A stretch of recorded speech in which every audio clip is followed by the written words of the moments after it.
Chers auditeurs, chères auditrices, bienvenue dans les délicieuses conversations de l'Institut français de Florence. Nous sommes le 12 mars 2025. Le podcast du jour est consacré à un sujet aujourd'hui vraiment incontournable, art, médias, expression sociale. L'ampleur du sujet est telle qu'on a dû privilégier quelques aspects.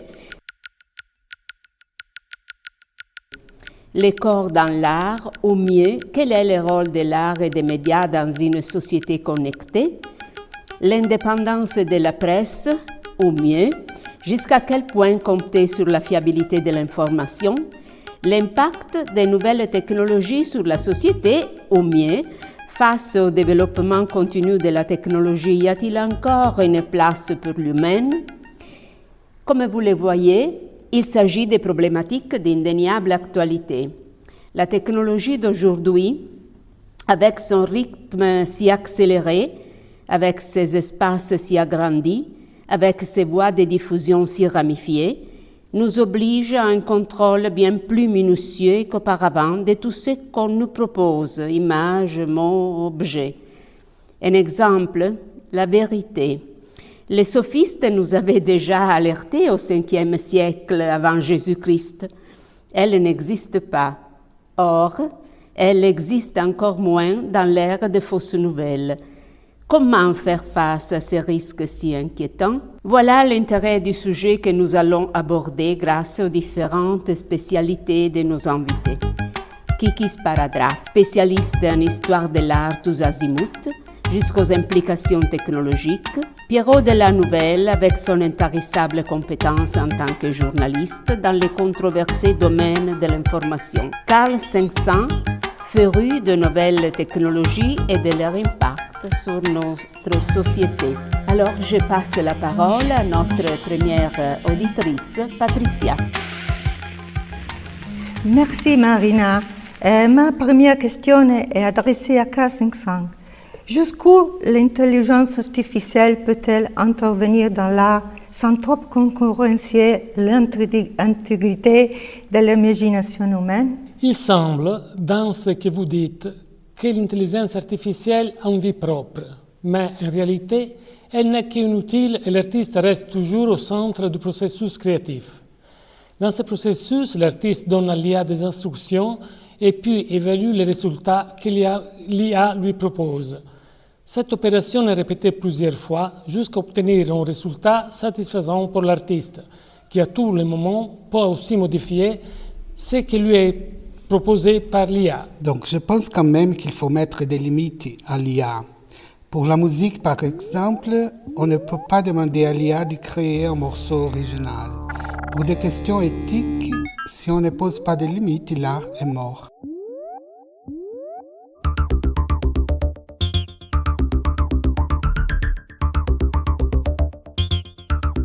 Mais il est vrai aussi qu'on a déjà fait des choses qui étaient le contraire de l'art, comme Marcel Duchamp qui a pris un urinoir et a dit c'est de l'art.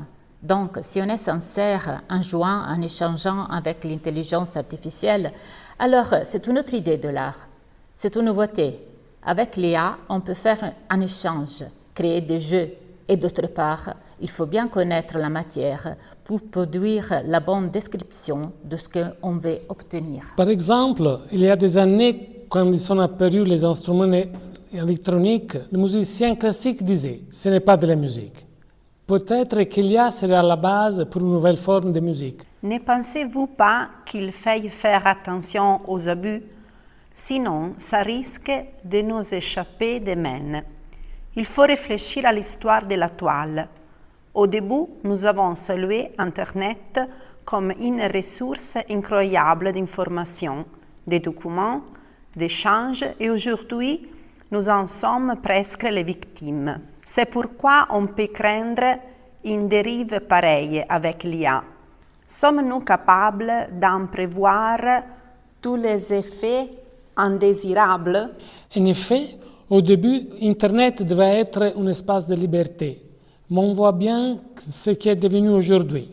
Tout est contrôlé par des très grandes entreprises, presque tout basées aux États-Unis, qui sont entre les mains de très peu de personnes. Ces entreprises ont accès à une énorme quantité de données générées par notre activité sur Internet, car nous sommes tracés dans toute notre activité sur le net. Même pour des services publics ou étatiques, on se remet à ces géants de la tech. Par exemple, l'application IO en Italie est hébergée sur la plateforme Microsoft Azure. Mais je vous rassure, les serveurs sont localisés dans l'UE, donc ils doivent respecter la législation européenne en matière de protection des données.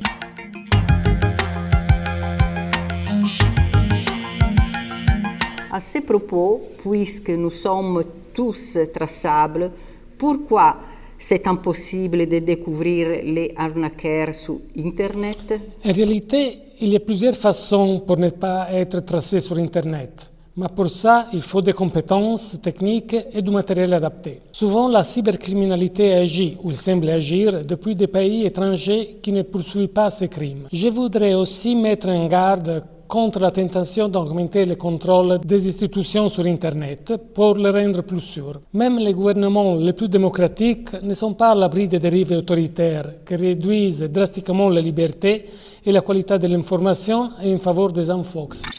Je m'excuse, mais je souhaite revenir à la question artistique. Si j'ai bien compris, il suffit de déclarer que j'utilise l'IA pour faire une œuvre et ça va. Et si le résultat est mieux, cela reste valable. En fait, il s'agit simplement de comprendre ce qu'est une œuvre d'art. Même dans le domaine de la danse, on pourra utiliser l'IA pour faire une chorégraphie en créant une sorte de dialogue, un discours entre l'humain et la machine. Selon moi, l'art reste un espace réservé à l'humanité. Si l'IA entre dans l'art, alors c'est la fin. Vous ne pensez pas? Mais c'est déjà là. On utilise déjà la technologie pour faire de l'art. J'ai l'impression que dans le domaine de l'art, on ne substituera jamais l'homme. L'homme qui sera libre d'utiliser différents outils. En réalité, l'IA propose uniquement ce qui existe déjà. Donc, selon moi, pour la création, l'IA sert un soupe réchauffé. Mais ça arrive aussi avec les artistes humains, n'est-ce pas? Pardonnez-moi, je voudrais m'adresser encore à Kiki Sparadrap. Nous avons derrière nous des siècles de production artistique et l'idée de l'artiste au fil du temps a beaucoup changé. Chez les Étrusques, par exemple, l'artiste était un artisan. Il ne laissait pas son nom. Et pourtant, nous nous émerveillons encore face aux époux et à leur immortelle beauté. Donc, il faudrait peut-être se dépouiller de l'obsession de la création, de l'originalité, du génie. Qu'en pensez-vous? La création aura toujours un rôle central. Mais il faut éclairer ce qu'on entend par création. Si on parle de la maîtrise du geste, peut-être faut-il se dépouiller de l'obsession de la création. En revanche, l'inspiration sera toujours la prérogative de l'humain. Est-ce que l'IA remplacera les rôles de tous ceux qui travaillent dans le domaine de l'art? A-t-elle les mêmes compétences? Je suis convaincue que tout dépend de l'idée de l'art. Quand j'étais petite, on disait de Picasso, tout le monde peut le faire. Si l'IA peut générer aujourd'hui une œuvre à la manière de Picasso, c'est uniquement parce que Picasso a existé et a produit ses œuvres, sans quoi l'IA aurait été incapable. Mais le corps, l'esprit, les sentiments sont-ils les derniers remparts à l'intelligence artificielle? Simone de Beauvoir a bien dit que le corps est un champ de bataille. Donc, si je comprends bien, l'intelligence artificielle n'est pas le mal absolu. Comme pour tout, c'est la façon et l'intention avec laquelle on l'utilise qui importe. À votre avis, avec le temps, va-t-on adopter une sorte d'autoréglementation ou alors une éducation à l'utilisation de l'intelligence artificielle? J'ai des doutes à propos de l'autoréglementation ou de l'éducation. Il suffit de regarder l'évolution d'Internet et des réseaux sociaux en particulier. Mais c'est peut-être juste l'opinion d'un vieux con.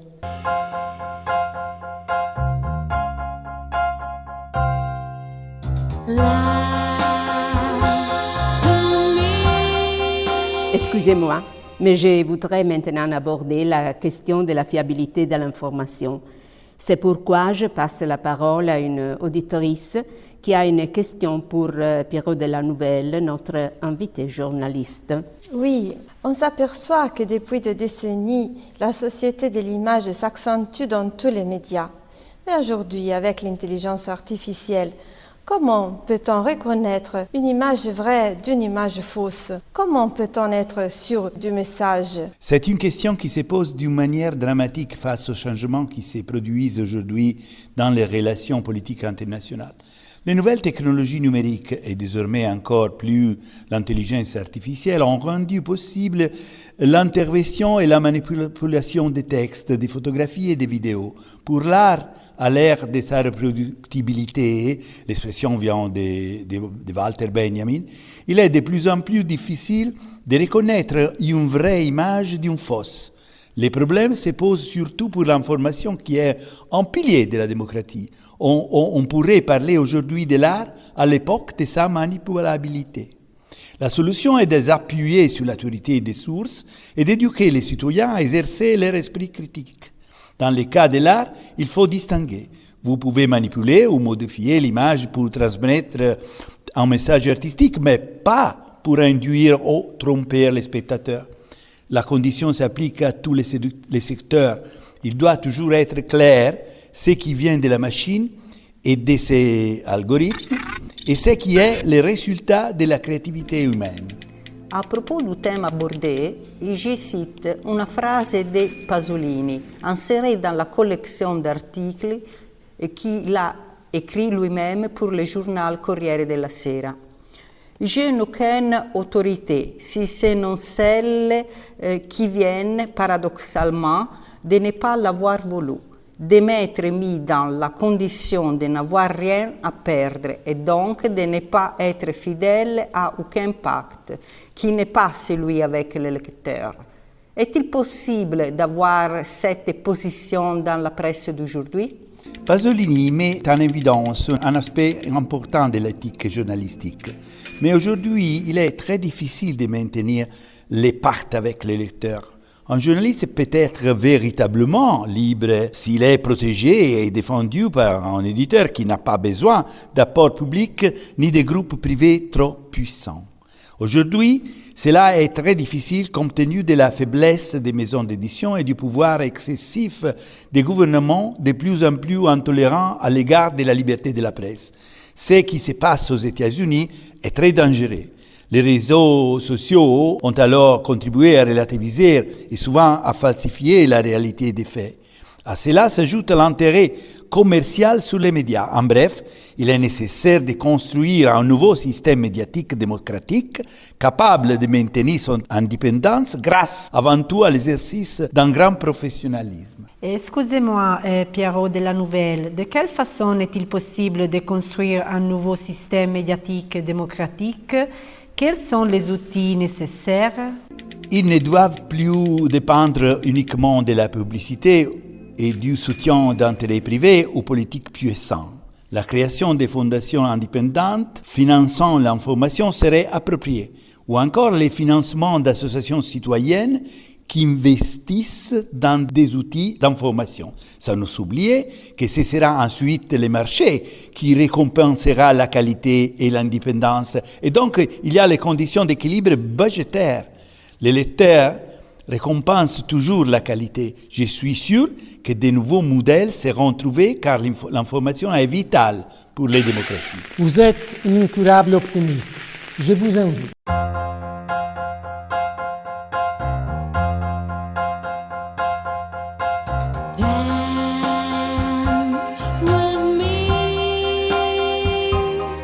Mesdames et messieurs, le temps que nous pouvions consacrer à ce sujet va terminer. Je pense que le débat a été assez riche grâce à l'attention des auditeurs et à la compétence des invités.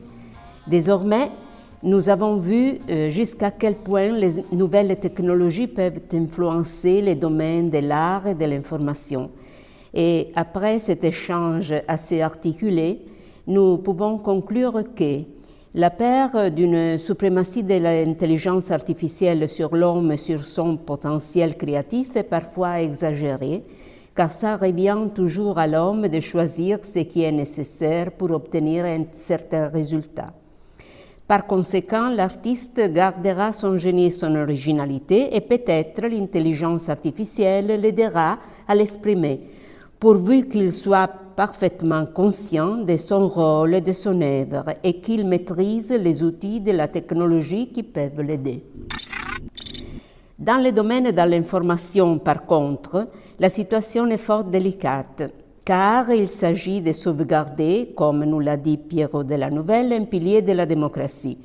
Le piège de fausses nouvelles est bien plus tentaculaire qu'autrefois, et pour le démasquer, il faut s'assurer des sources d'informations, contrôler, comparer, bref, exercer toutes nos ressources critiques. Et alors, nous sommes dans l'ère de l'intelligence artificielle, mais pour ne pas être écrasés par ces multiples applications et par les éventuels abus, nous avons encore besoin des ressources que nous avons connues, cultivées, exercées, appréciées peut-être, quand nous n'avions pas la moindre idée de l'intelligence artificielle. Nous avons déjà des thèmes pour une nouvelle rencontre. Merci à toutes et à tous.